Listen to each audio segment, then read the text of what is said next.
What's up mga idol? Welcome to the Singing Show TV. Simula na ng fight para sa pangarap. Teens na boses ang puhunan, ready na ang coaches para dyan.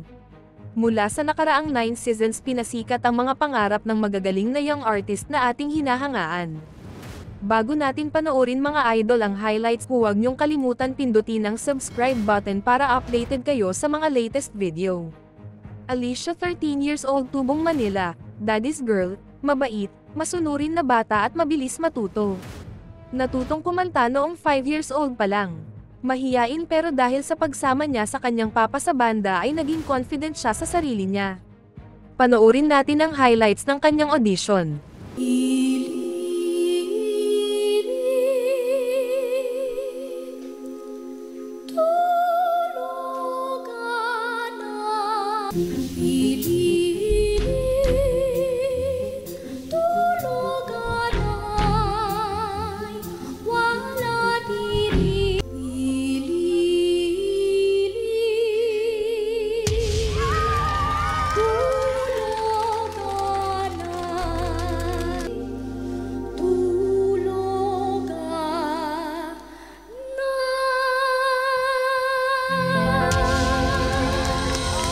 Wika ni Coach Bamboo, gusto ko yung song choice, your risk taker, may hinanap lang kung iba pa. Pero that's what I turn, ano pa yung pwede nating gawin? And if yun ang genre we will work together. Wika ni Coach KZ, hindi ito yung normal na pinagsisimulan ng kanta na madaling kantahin, tapos nung binibitawan mo na yung bawat letra, para mo kaming hainhele. Ang napili niyang coach, Martim. Bianca 17 years old, Tubong Laguna, nagsimulang kumanta ng 2 years old pa lang. Dito pinanganak sa Pilipinas pero lumaki sa UAE dahil doon nagwo-work si mommy. Noong ako ay 8 years old doon ko na-realize na gusto ko na kumanta. Panoorin natin ang highlights ng kanyang audition. Ika'y magiging akin, di ka na muling luluha pa, pangakong di ka lolokohin. Di kita pipilitin, sundin mo ba ang iyong damdamin, hayaan na lang tumibok ang puso mo. Di kita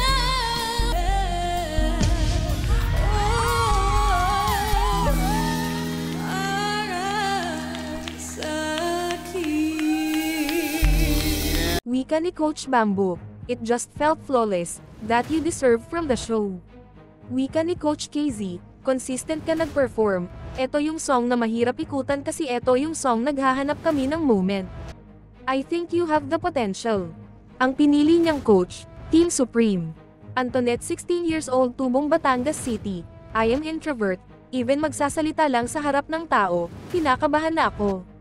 Very supportive ang kanyang mga magulang. Kahit mahiyain ako, gusto ko po talagang kumanta kasi nagiging safe place ko po siya. Panoorin natin ang highlights ng kanyang audition.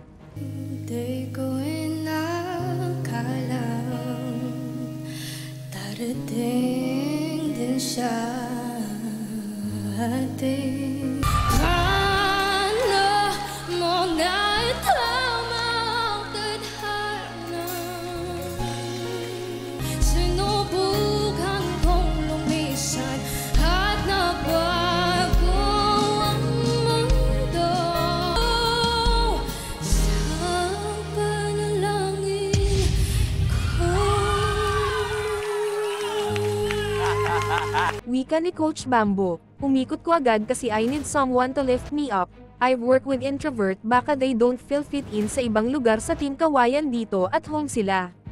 I would like you to be part of Camp Kawayan.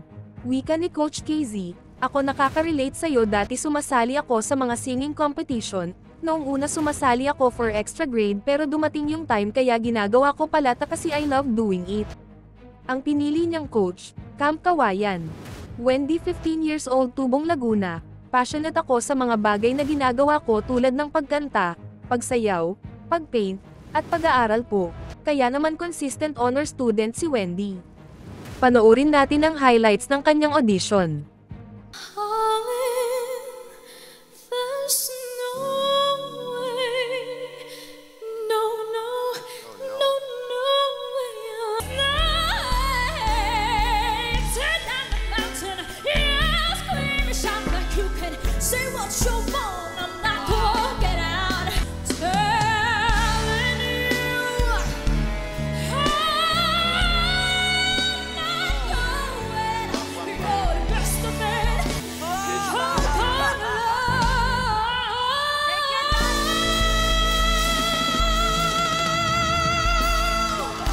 Wika ni Coach KZ, it's a big song to sing, lalo na sa audition, yung kagandahan naman sa kanya it's sort of announcement kung sino ka, ano kaya mong gawin sa kompetisyon, yung kanta na to pang make or break.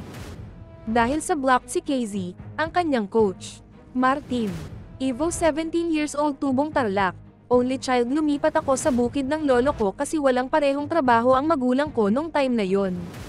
Nag-start ako kumanta noong 4 years old, dahil sa pagkanta nakuha po akong scholar at nakatulong po siya sa amin. Panoorin natin ang highlights ng kanyang audition.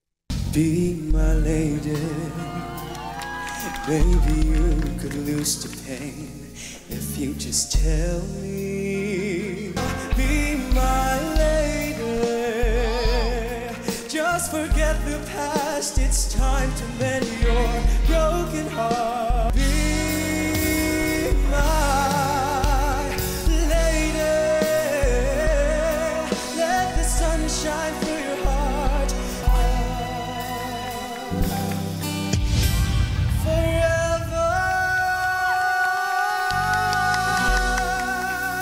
Wika ni Coach Martin, marami na akong narinig na version ng Be My Lady, palagi nilang sinasabi na mas maganda yung original version, and that's what I heard. Ang pinili niyang coach, Team Supreme, ang magwawagi ng grand prize ng kompetisyon na ito ay makakatanggap ng isang recording contract na may pinakamataas na record label, pati na rin ng isang cash prize at iba pang mga exciting opportunities. Ngunit ang pinakamahalaga, ang The Voice ay tungkol sa pagtuklas at pag-aalaga ng talento, at pagbibigay ng plataporma para sa susunod na henerasyon ng mga Pilipinong mga awit upang ipakita ang kanilang mga kakayahan at marinig. At samahan kami sa pagsuporta sa mga kamanghamanghang mga awit na ito habang inaabot nila ang kanilang mga pangarap at magbibigay inspirasyon sa ating lahat. Huwag kalimutang mag-subscribe sa aking channel para sa higit pang mga update at review sa iyong mga paboritong singing show sa TV. Salamat sa panonood at makita ka sa susunod na video.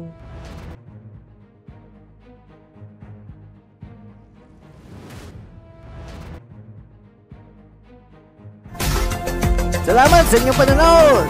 Isang like naman dyan! At mag-comment na rin! At huwag niyong kalimutang mag-subscribe, mga idol!